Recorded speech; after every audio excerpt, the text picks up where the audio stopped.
কচু কাটা করছে।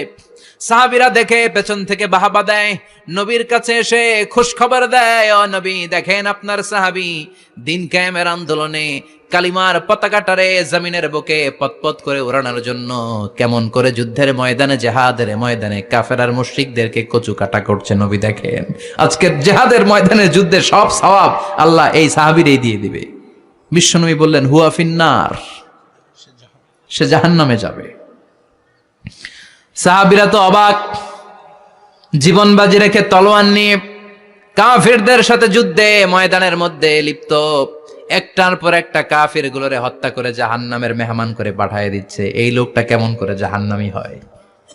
বিশ্বনবী বললেন হুয়া ফিন নার, এই লোকটা জাহান্নামে যাবে, এরে কেউ বাঁচাতে পারবে না, জাহান্নামী।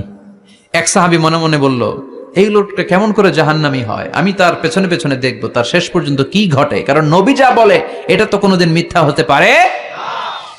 সাহাবী লুকিয়ে লুকিয়ে তার পিছু নিল, দেখলো যুদ্ধ করতে করতে জিহাদের ময়দানে শত্রুদের মাঝখানে ঘাটির ভেতরে সে মারতে মারতে চলে গিয়েছে।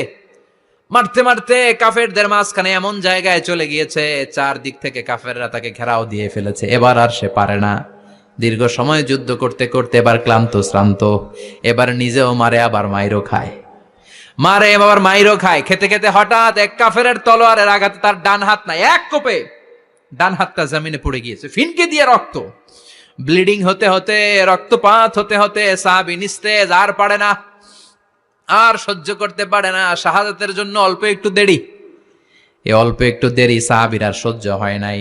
ওই সাহাবী নিজের তলোয়ারটা জমিনের মধ্যে গেড়ে তলোয়ারের উপর ঝাঁপিয়ে পড়েছে। তলোয়ারের এক মাথা পেটের এইখান দিয়ে ঢুকে পিঠের ওই পাশ দিয়ে বের হয়েছে।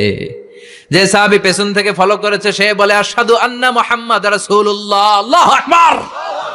দৌড়ে এসে নবীর কাছে বলে ও নবী, আপনি যে নবী, শেষ নবী, আখিরি জামানার পয়গম্বর, আপনি যে বিশ্ব নবী, কোনো সন্দেহ নাই। আমি নিজ চোখে চাক্ষুষ দেখে এসেছি আপনার ওই সাহাবা আত্মহত্যা করে দুনিয়া থেকে বিদায় হয়েছে।